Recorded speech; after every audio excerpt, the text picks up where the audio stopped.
Okay, so let's see, page 4 is our lecture today. The first portion is devoted to healthy eating tips, page 146 from your textbook, and I just summarized it for you, the main things that you need to take away from that section. And then the second one is very important, again, the myths, exercise myths. The first portion is about nutrition, and that's not my expertise. My expertise is about exercise, so we're just gonna just review the important things about this and then just skip to the second portion. So these are common sense guidelines, okay, about healthy eating to improve your health, reduce the blood pressure we talked about, and all the diseases, the metabolic syndrome we talked about in the beginning of the semester, the session. So we want to try to avoid eating large meals, and instead we want to keep our insulin. Okay, insulin is the hormone that stores our glucose or blood sugar in the storages. So we want to have a consistent insulin level or blood sugar level instead of just having a spike of that insulin or blood sugar abruptly. We want to keep it constant. That's why we want to avoid eating large meals. Choose natural, fresh foods over packaged foods. We can discuss months about this, but just take it as it is. Try to, if you were to choose from the grocery section and the pre-packaged frozen section, go with the natural, fresh food. Yes, it does take a little more time to fix it, but that is much more beneficial for your health. Eat slowly and chew completely. Fast eating promotes overeating. About the brain and the neuro organ connections. Brain cannot catch up with your speed of eating. Use less salt. Read the food labels, okay? Read what you're getting inside of your body. Choose fresh fruits, low-fat frozen yogurt. This is what comes out of your book, even though I don't agree with the low-fat portion of it because of the American Heart Association guidelines that have changed recently, because now they're promoting not low fat but low sugar, because they have found out that not the fat makes you fat, but the sugar, extra sugar makes you fat. Okay, so again, angel food cake over high sugar and fat desserts to satisfy your sweet tooth. Yes, these are still innocent, if you will, okay? You can go with those. Include more fiber in your diet. This is very important. That's why I put it in bold font. Make sure you take enough fiber. And if you can't, through your food, add it as a supplement, okay? Fiber is very important for your cardiovascular health. Beans, lentils, fruits, vegetables all have fiber in them. But again, if you can't eat them naturally, take as a supplement. Limit caffeine consumption, maximum 2 to 3 cups a day. Use homemade salad dressing made out of healthy oils, olive oil, avocado oil, vinegar, lemon, lime instead of bottled store-bought dressings, because you never know what they put inside of them as preservatives. Eat air-popped popcorn for a snack. It's very tasty and also healthy for you. And add peanuts in general to your diet, okay? Peanut butter and peanuts. The fat in peanuts is unsaturated, in other words, healthy, and they are also high in folic acid, thiamine, vitamin E, niacin, or all the good stuff. So make sure to add some peanut to your diet, to your routine or ritual daily. Okay, any questions about this healthy eating tips? Okay, now let's debunk those myths. 13 exercise myths, page 190. Okay, this is a summary again. You can read all you want from the book. So these are the main things that I want you to clarify in your brains if you are stuck with them forever, because they're out there as myths. First one, if you're thin, you are fit. This is true. You might look at it now as, yeah, everybody thinks so.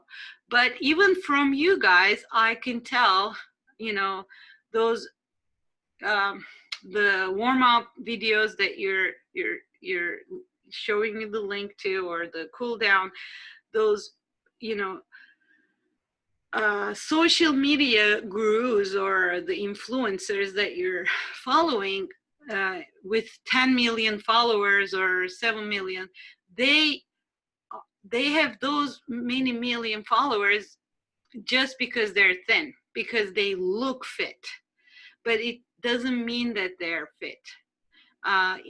Inside, you don't know what's going on. How about their hearts, lungs, arteries, muscles, and their brains?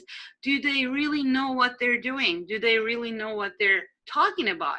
Do they have enough knowledge? That's something else. But about fitness, fitness is not just about how you look, and we talked about this in the body composition portion. Thinness doesn't show fitness, okay?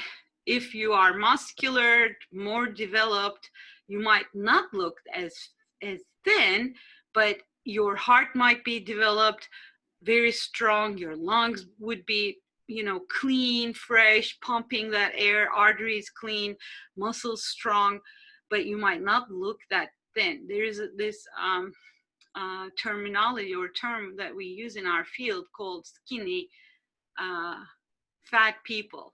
And from all the tests that we put them under, you can see that they're so fat inside, visceral fat that covers their organs, but they look so thin outside and they think that they're fit. So please, let's clarify that if you are thin, you are fit is a myth. Second one, sit-ups get rid of stomach fat. And this gets me so angry because not with you guys, but there's another upper division DE class that I teach. And there we look at research and consumer products that claim that, you know, those belts that you wear, even Ronaldo is promoting them. What's that called? I forgot the name of it, but you're supposed to be just sitting and, you know, watching TV and burning fat around your belly. And we look at research, and research doesn't support the idea. You cannot spot reduce. That's a fact.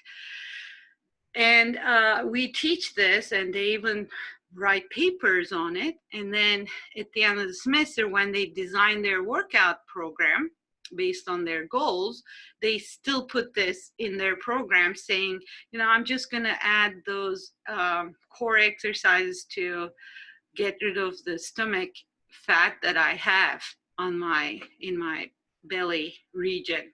And I get so mad. So this is, again, physiology. We cannot change how our body decides, how the brain makes a decision about where to get the fat to burn as a fuel when you work out or when you don't work out. So there is no spot reducing. Fat is being reduced proportionally throughout the body, and you cannot control that. Yes, you can shape the muscle underneath the fat with the core exercises, with whatever exercise you want to do to shape that local area. But if there's fat covering the muscle, you cannot choose to burn that local fat. Okay. 3, sweat loss means weight loss. Another one, water loss is not equal to fat loss. Again, another product that they're claiming, sauna sweatsuits. They claim that they induce Fat loss, actually what they do is water loss. We talked about this in the hydration or dehydration um, section, and we saw that when you work out, you lose your weight through sweat loss. So it doesn't, it is never equal to fat loss or weight loss, okay? 4, aerobic exercise and jogging cause a woman's breasts to sag. There is no evidence or no research that have shown this. Go for the burn. Again, no evidence that burn benefits more. You don't have to be suffering during your workouts to get more benefit out of it. We talked about this too. 6, lifting weights gives women bulky muscles. No, the main reason that we know that it's not true is because women have less male hormone, which is called testosterone, and also this is research or evidence-based, women has less muscle mass. So it's not even feasible or possible to have bulky muscle. It's so difficult. I wish, but it's difficult. 7, a low resting heart rate means you are fit. Well, this is true and false at the same time. I don't want to debunk it altogether. Yes, it does show that it partly shows that you are a fit individual if you have a low resting heart rate, because that shows that your heart is a muscle. Your heart is so strong with one beat. It pumps so much blood so that it doesn't have to beat as many times. That's what it is. But that's not enough by itself to call you a fit individual. 8, electrical stimulation can reduce fat, increase tone, and build strength. This is the consumer product that I was talking about for number 2. This is what they're abusing, okay? Yes, EMS, electrical muscle stimulation, in other words, is used for rehab purposes, especially for athletes who are recovering from a surgery and who want to get back to their sports and play for their sports because they make money out of it. This is their, their profession, their occupation, if you will. So they use to induce muscle contraction, those machines, the EMS machines, to increase muscle contraction and to speed up their recovery. But people, once they see this working, people tend to abuse things, to their benefit, to their advantage. And they started saying, oh yeah, we can use this for weight loss. And we can say it reduces fat and increases tone, builds strength, and they even created the jackets for it or the full body suits for it. And they are promoting that if you wear this and work out, you're going to lose weight and build muscle tone. There's not enough evidence to support that idea. 9, muscles turn to fat when you stop exercising. Ma'am, sorry, I Yes. have a question.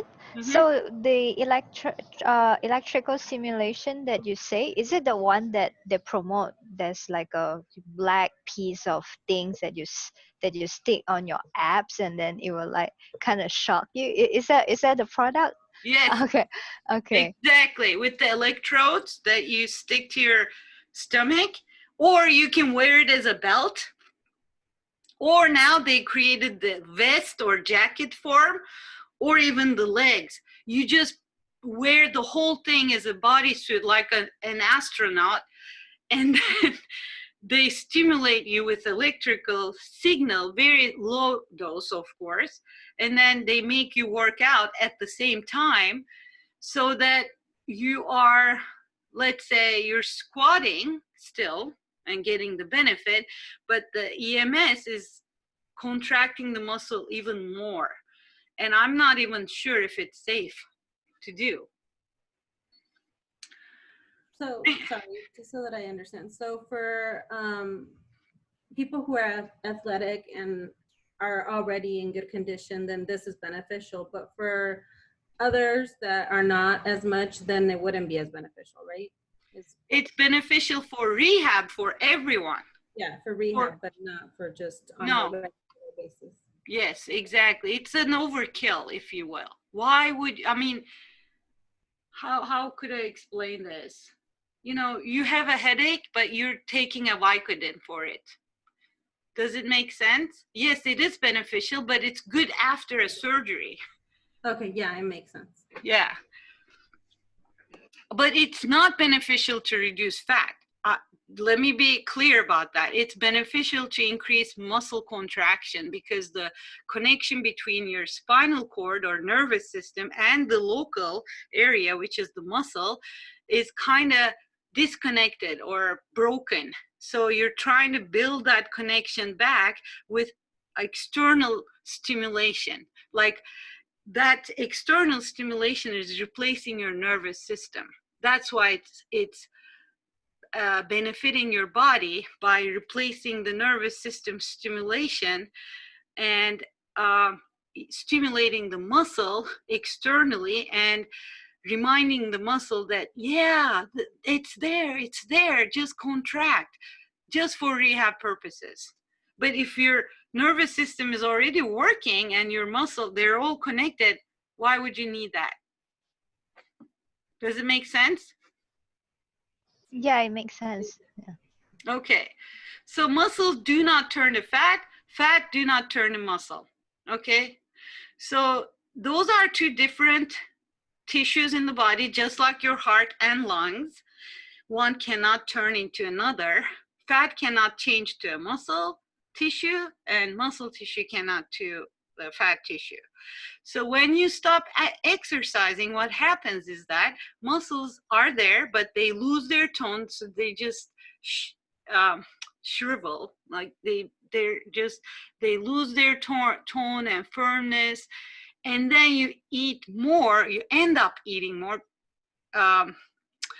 than what you consume, okay, and then you end up covering that already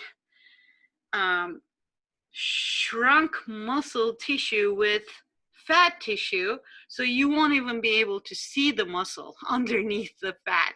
Okay, so people think that all that muscle that you just developed turned into fat, but that's not the case. That's not even possible. 10, cellulite is a unique type of fat. No, it's just fat.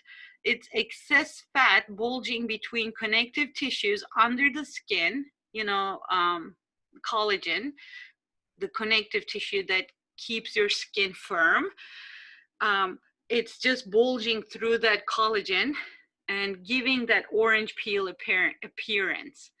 And the rubbing creams won't work. And good news is that I said this in the beginning of the lecture, in the beginning of this summer session, that this is the most innocent type of fat. Skin, underneath the skin or subcutaneous fat, is the most innocent fat, even though it's the most frustrating and disturbing for us, for our emotional wellness, if you will. We just look at it as, it looks horrible, but it's not as bad as you think than the deep fat that you cannot see. 11, there is a major physiological deterioration as we age.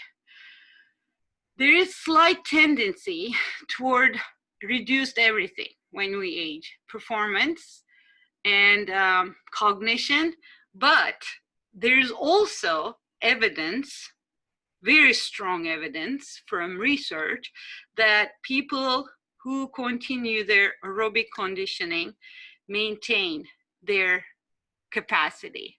And again, people who continue their mental conditioning maintain their cognitive capacity. So it all depends on how you keep up with your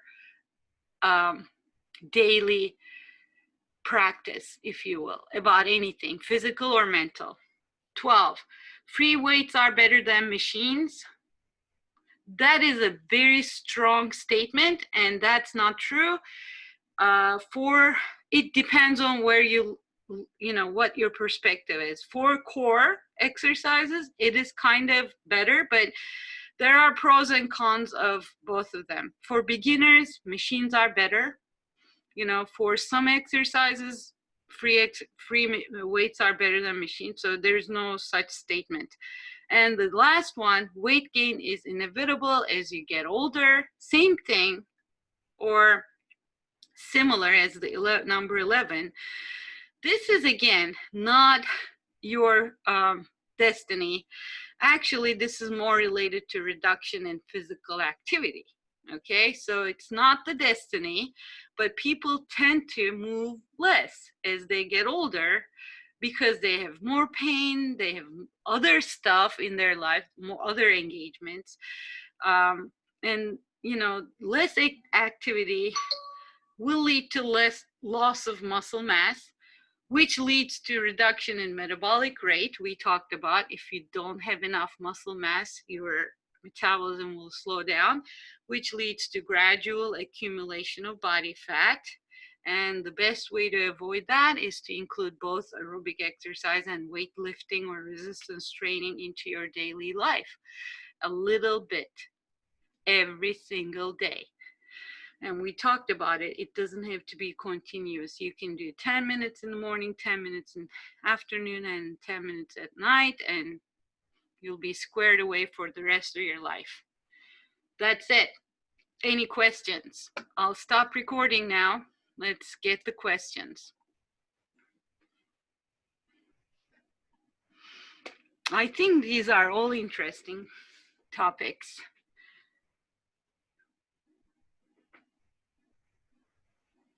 No questions, huh?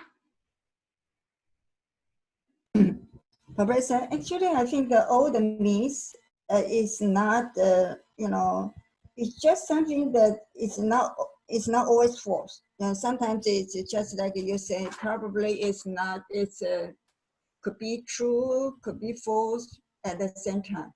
So some of the suggestions under, you know, under the sentence, you will say, oh,